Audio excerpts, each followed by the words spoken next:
Okay, so continuing with the labeling theory. Once people are labeled a criminal, they start to internalize that label and then they themselves believe they are a criminal. And if you believe you're a criminal, you're going to act like one.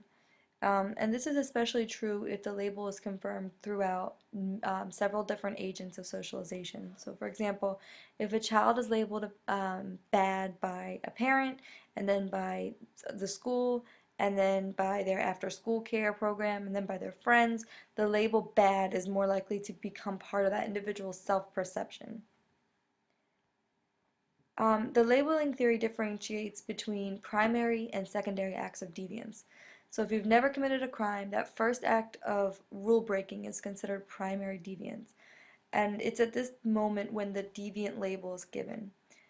The secondary acts of deviance occur after a person has already internalized the fact that they are a deviant.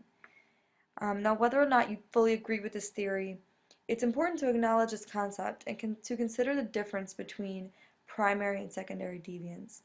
Because depending on your circumstances, some people are more prone to being labeled a deviant than others.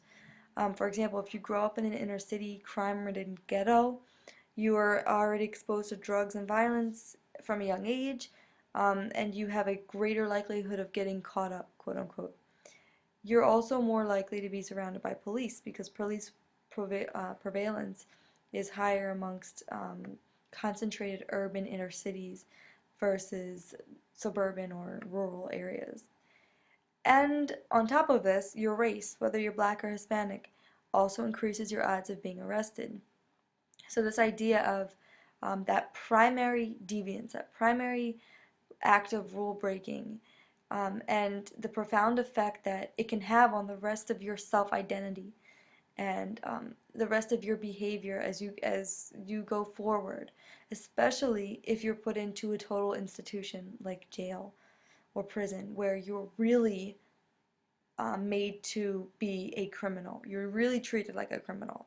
You know, the label criminal really gets internalized. So in this sense, the labeling theory works to the disadvantage of those people that are already at a higher risk of committing a crime in the first place. So it's something to think about. Now, another factor in terms of the effects of individual behaviors and interactions on deviance is the idea of stigmas. Stigmas are any negative social labels that either you can give to a person, which would change how you behave towards that person, or that you can be given, which changes your own self-identity.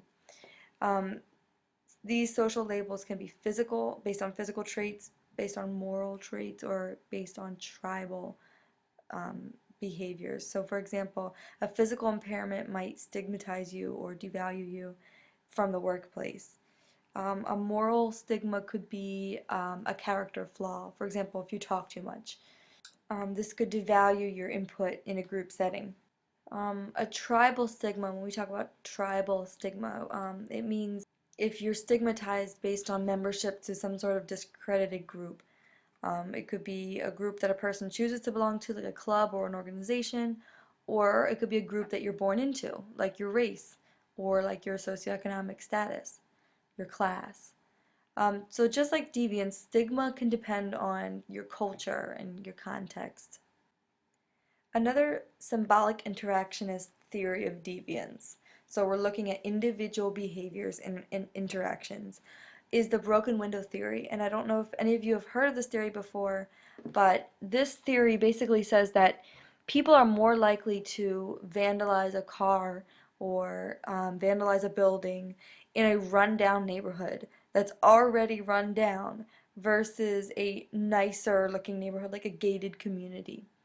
So in an already run-down neighborhood where deviant behavior like vandalism or littering, etc., already exists, the idea of broken window theory is that people will continue to do these deviant acts because it seems that that type of behavior seems more permissible in that context. And deviant acts like vandalism seem more acceptable in that particular neighborhood.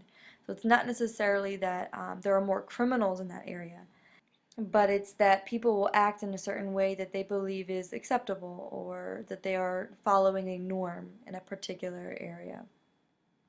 Now, to touch upon some of the different types of crime.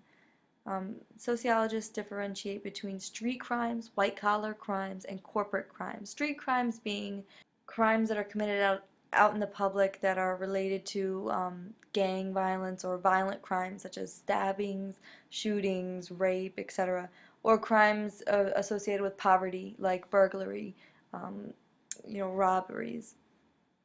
White-collar crimes are crimes that are committed against a corporation or some type of business or firm. For example, fraud or stealing from a company.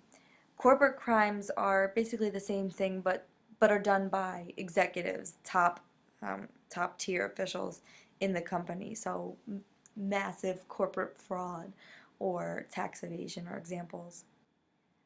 Again, when we talk about deviance, we're talking about an act, any act, or a behavior that's simply different from what the majority group typically does, and as a result receive some kind of negative response.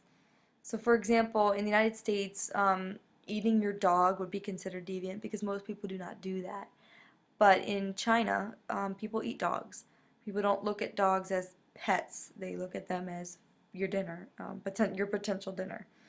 So it's not that eating or not eating dogs is right or wrong. It depends on what culture that you're coming from because just as though Americans would say that it's completely wrong, to a Chinese person, they would say, oh, it's nothing wrong with eating a dog at all. So who's right and who's wrong? We're not here to say that one group is right and the other one's wrong. We simply can't make that kind of judgment. Therefore, deviance is socially constructed. It depends on the society in which it's being done. Now, when we talk about crime, on the other hand, we're talking about a kind of deviance that's so offensive to society that it has been codified into law. And the punishments are clearly reflect these differences. So, for example, the punishment for rape or for murder in the United States is going to be much worse than, for example, cheating on your husband or your wife, which is also socially constructed because in some parts of the world, adultery can land you in jail. Or if you cheat on your husband, particularly if you're a woman, in some parts of the Middle East, a woman can be stoned to death. So again, what we consider deviant behavior differs throughout place and time. It's socially constructed. So guys, I'm going to end my lecture there. There's a little bit more on crime in your chapter. Please be sure to read that carefully. And I will see you within the next chapter. And again, if you have any questions or comments, please don't hesitate to email me. I tried to answer most of your discussion questions. I can't get to everyone, but you're doing a great job, and I will see you in the next chapter.